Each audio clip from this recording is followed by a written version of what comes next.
Get up, the R spot. Get up, Get up, got a problem, don't know how to solve them. Get up, need motivation, a source of inspiration. Get up, to make it to the end, you know you gotta fight to win. So watch the R spot, it'll fix your problem.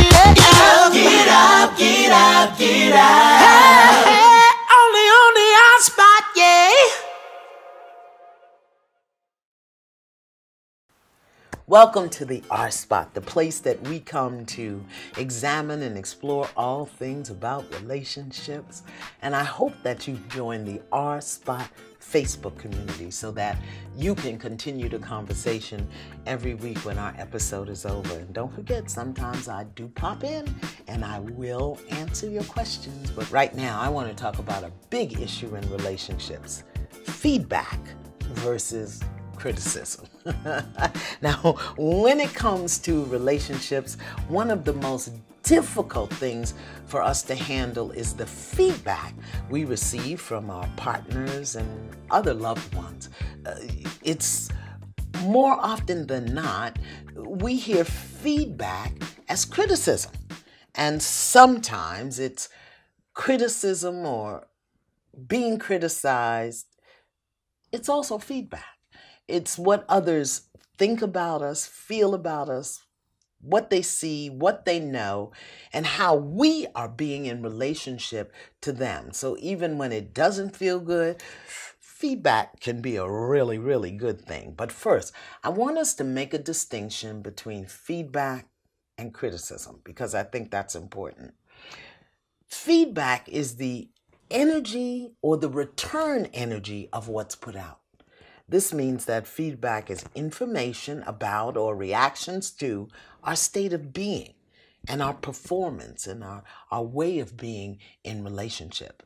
Feedback comes to us as a response or a reaction, or sometimes as comments or a review of what we do and how we show up at any given moment. And feedback has a purpose. The purpose of feedback is to provide us with guidance or direction that will serve as the influence for modification or change in our behavior and in our energy. So in other words, feedback is a cue that something we do or say or how we behave needs to change. That's all it is. Now, that sounds pretty harmless, but here comes the challenge.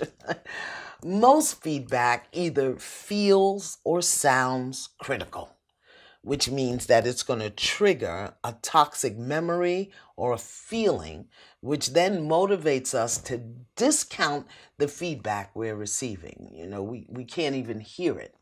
So what is criticism then? If feedback is criticism, what is criticism? Criticism is feedback that demoralizes, condemns, judges, or blames. It's feedback that is consciously or unconsciously offered to manipulate or control. That's the difference. Where feedback is offered to motivate correction or change, criticism is offered to manipulate and control. And in many, many cases, while what people offer as constructive criticism, what they want to give us, it actually criticizes us. And that's what leads to a mental or emotional shutdown, and we can lose the value of what's being offered because criticism is an offering. Now, here's the good news. All criticism is feedback. And here's the bad news. All criticism is feedback. What I mean is this: whether it's positive or negative, productive or unproductive, all feedback is telling you something you need to know about yourself. And what you hear and how you hear it has nothing to do with who's saying it. All feedback is about who you be and how you be, and it's bringing that to your awareness. There's something you need to change, beloved. whether it is coming at you from your mother or your sister or your boss or your coworker or your partner.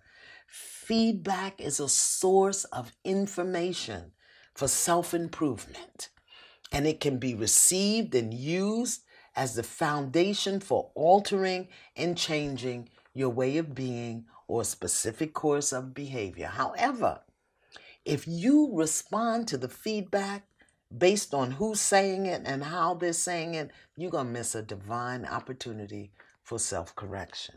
Now, I'm a Virgo, so trust me when I tell you criticism is not easy for me. But some people are and can be very critical of you. However, this doesn't mean that what they're offering you is not valuable, helpful, or supportive. And just because they don't know what to say or how to say it doesn't mean that what they say is not useful. The trick is to separate what gets triggered within you from what's coming at you. Because if you get triggered up, you're not going to be able to hear the feedback. Look at this. Feedback, regardless of who offers it or how it's offered, can stimulate a new thought pattern that will assist you in making new choices. In fact, depending on who gives you the feedback and how it feels to you, there may be something you need to say to that person that you've been unable or unwilling to say. But their feedback will trigger up in you the awareness, wait a minute, I need to say something here. Now, based on the feedback offered, you get to determine whether or not the thoughts you think, the emotions you carry, and the behaviors in which you are engaged are being productive or unproductive. You know, sometimes, even though people can't say it in the way we can hear it, they're telling us something that we need to know. And so, for this reason, feedback is a powerful tool of intervention or interruption and an opportunity for self-reflection that can help you recognize and understand where you need to grow and how you need to change. So, feedback is not a bad thing, even when it's coming in a critical manner. Let's say this. Let's say you believe that your mother or your partner is always criticizing you, but you've never said anything. In fact, you may think they never have anything good to say about you, not about you or what you do, or that they're always telling you what you should do, what you can't do, what you better not do anymore. And as soon as they open their mouth, you roll your eyes around and you're thinking to yourself, oh God, here we go again. Something else I did wrong. Something new for them to complain about.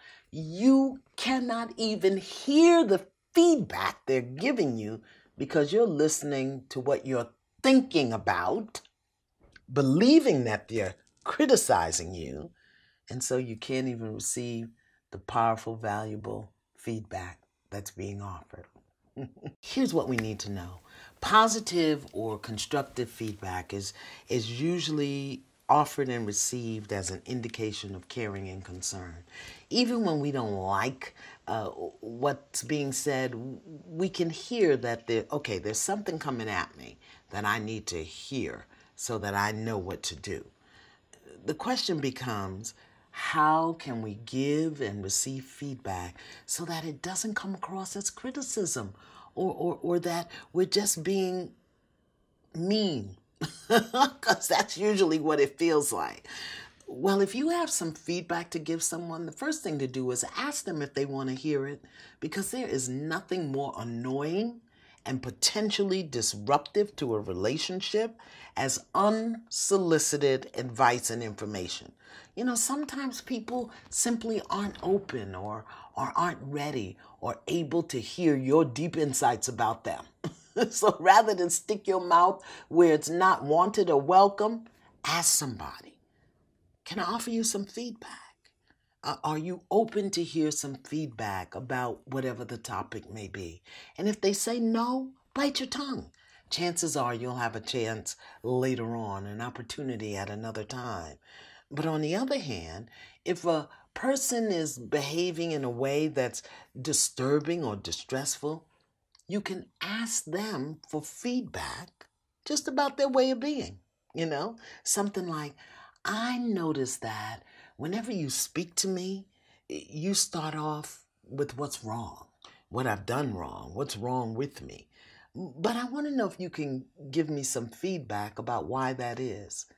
Or can you give me some feedback about some of the things that I do well so that I don't feel like you're being unduly critical of me? Because sometimes feedback comes to you because it's something you need to say. I just believe that feedback is a source of valuable information. I mean, I can remember one time when I really thought I had failed at something, and the feedback of how I did what I did came back to me. I never did that again. And every time since then that I've done that same thing, it's been very successful for me and everyone else. So it's essential that you stay mindful of your own internal triggers that may prevent feedback from being valuable to you, because it really is a valuable process. And when you're offering feedback to someone, it's important that you remain open to receive feedback as well. You can't just go around pointing out to people what you see and feel and observe and don't think that they don't have some thoughts and feelings and observations about you. That's what makes it such a valuable process of giving and receiving, whether you're dealing with your parent or your spouse or your partner or your children. If you have something to offer a loved one in the form of feedback, trust me, they've got something to offer you.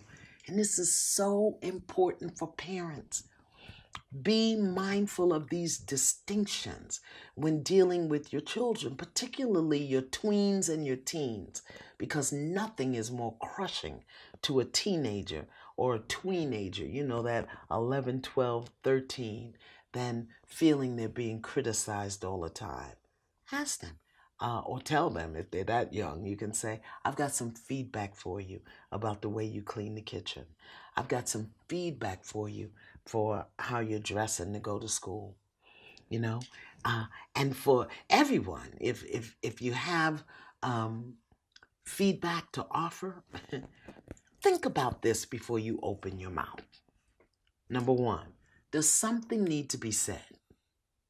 Number two, does something need to be said by me? Because sometimes you ain't the one to say it. Does something need to be said by me now? That's number three. And number four, huge. Can I say it in a way that I would want to hear it? Sometimes we think we just have the right to blurt out anything we want to at any time. That's not feedback, and it won't be received well. Does something need to be said? Does something need to be said by me? Does something need to be said by me now? And can I say it in a way that I would want to hear it? And if that doesn't work for you, try this one. Is what I'm about to say kind? Is it loving? Is it necessary? And can I say this thing in a way that I need to hear it? Follow these 4 guidelines in your feedback, no matter who you're giving it to. Not only will it be valuable, but it will be well received. Feedback versus criticism. It's about your intention, and it's about whether or not you have permission to open your mouth in the first place. Hope this helps, and I'll see you next time. Be sure to sign up for my mailing list at Iyanla.com, because I've got a new book coming out in 2018, and I'm going to be on tour for the first time in 16 years. I want you to know when I'm coming to your hometown or a town near you, because you can just come on over there. And I hope that you will follow me on all social media platforms. And if you haven't signed up for Awakening 1 Million, Awakening 1 Million Powerful Minds, please go to awakening1million.com. Get your gifts and your assignment.